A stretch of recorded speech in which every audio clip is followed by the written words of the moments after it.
அனைவருக்கும் வணக்கம். மீண்டும் ஒரு அற்புதமான வீடியோவில் சந்திக்கிறதுல மகிழ்ச்சி. நம்ம ஈர்ப்பு விதி பற்றி நிறைய பேசுகிறோம், நிறைய கேள்விகள் கேட்கப்படுது, நிறைய கேள்விகளுக்கு விளக்கமும் கொடுத்துருக்கோம். அதை குறித்த நிறைய வீடியோக்கள் பப்ளிஷ் பண்ணியிருக்கோம். இருந்தாலும் சில காமெடியான சில கேள்விகள்லாம் கேட்கப்படுது. எந்த மாதிரி அப்படின்னா, சார் ஈர்ப்பு விதி பற்றி நிறைய பேசுகிறீங்க, நீங்கள் இதை பயன்படுத்தி ஒரு முதலமைச்சர் ஆகுங்க, இல்லாட்டி ஒரு பிஎம் ஆகுங்க, சரி நீங்கள் வேணாம் என்னையாவது ஒரு எம்எல்ஏவாக ஆக்கி விடுங்க அப்படிங்கிற மாதிரி நிறைய கேள்விகள் கேட்கப்படுது. இன்னும் சிலதெல்லாம் சார் நான் ஏற்கனவே ஒரு செயல் செஞ்சுட்டேன், விளைவு பயங்கர மோசமாக இருக்குது, இந்த விளைவை நான் மாற்ற முடியுமா, ஈர்ப்பு விதி துணை கொண்டு நான் மாற்ற முடியுமா, இப்படிப்பட்ட நிறைய கேள்விகள் கேட்கப்படுது. அதற்கு உண்டான ஆன்சர் தான் இந்த வீடியோ.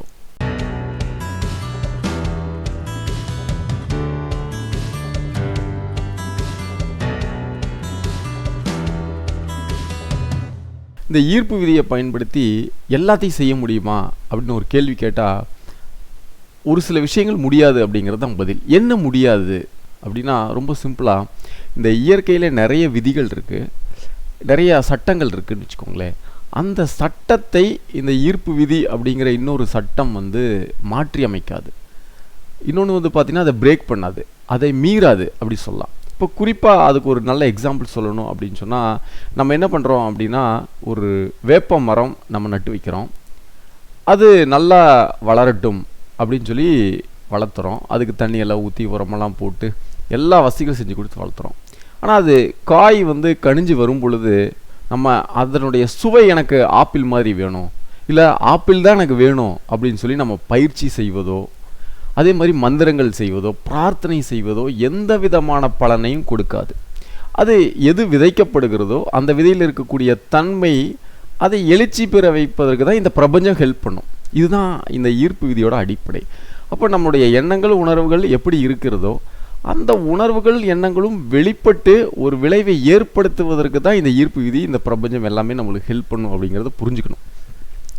இதே போல தான் நம்ம என்ன நினைக்கிறோன்னா, நம்ம 10 வருஷத்துக்கு முன்னாடியோ இல்லை போன வருஷமோ நிறைய செயல்கள் செஞ்சு வச்சுருப்போம்.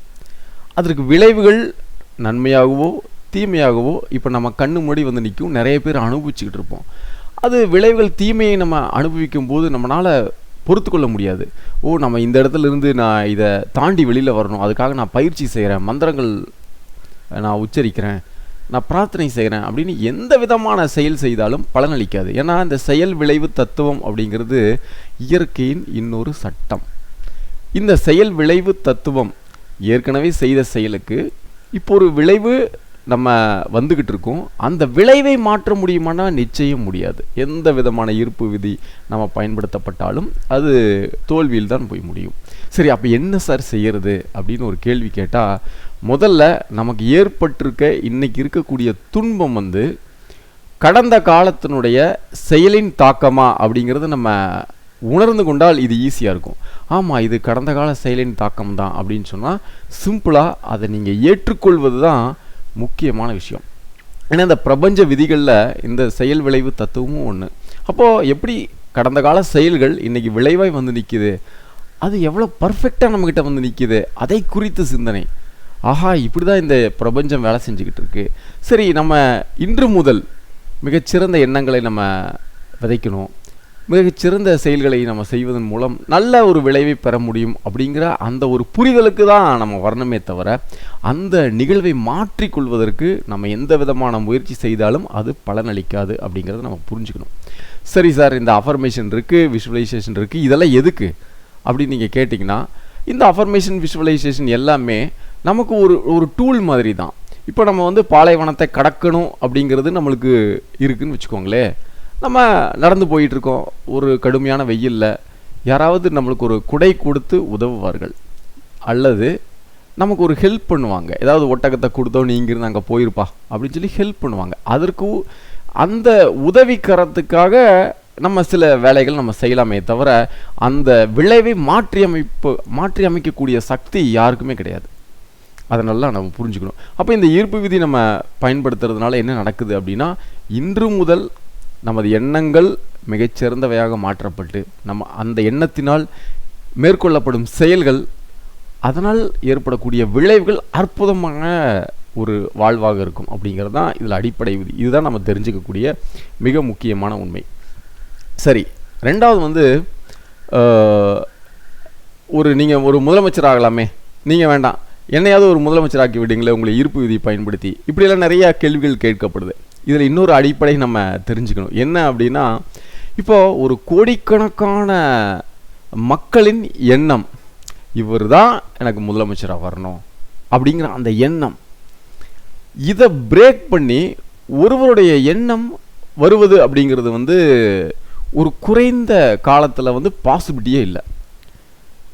இது ரொம்ப ரொம்ப கஷ்டம். ஏன்னா 1 கோடி பேருனுடைய எண்ணத்தின் வலிமை, அதனுடைய தாக்கம், அதனுடைய அழுத்தம் ஒருவருடைய எண்ணத்தால் ஈஸியாக அல்லது எளிதாக வந்து நம்ம மாற்றிக்கொள்ள முடியாது.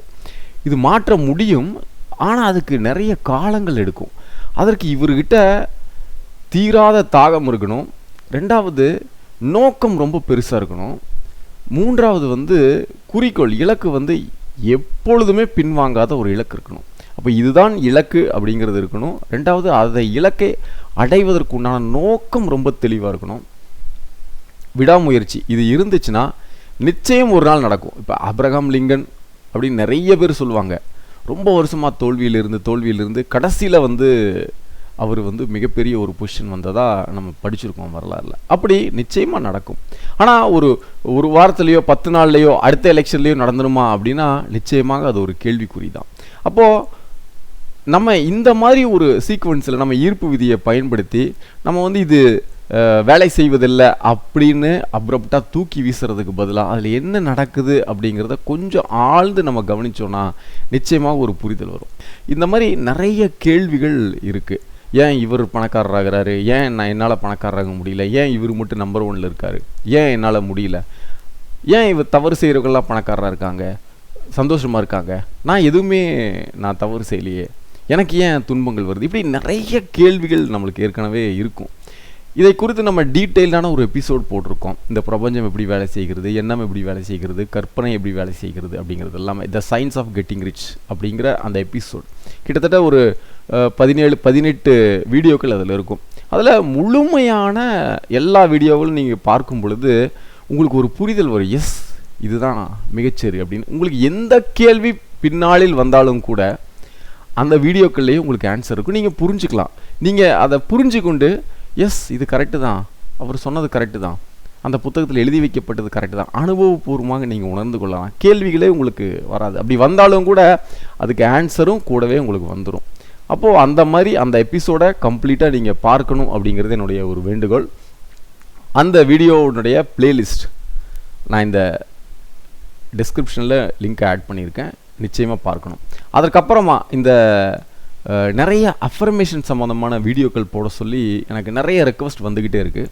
நிச்சயமாக வாரம் ஒரு அஃபர்மேஷன் அப்படிங்கிற மாதிரி நம்ம பிளான் பண்ணி அடுத்து ஒரு நல்ல அஃபர்மேஷன் என்னென்ன இருக்குது அப்படிங்கிறதையும் நம்ம கொடுப்போம். ஏன்னா கடந்த முறை நிறைய கேள்விகள் கேட்கப்பட்டது. அதில் வந்து அஃபர்மேஷன் சம்மந்தமான நிறைய பலனளித்ததாக நம்மளுக்கு நிறைய வாட்ஸ்அப்லேயும் கமெண்ட்ஸ்லேயும் நமக்கு கருத்து சொல்கிறாங்க.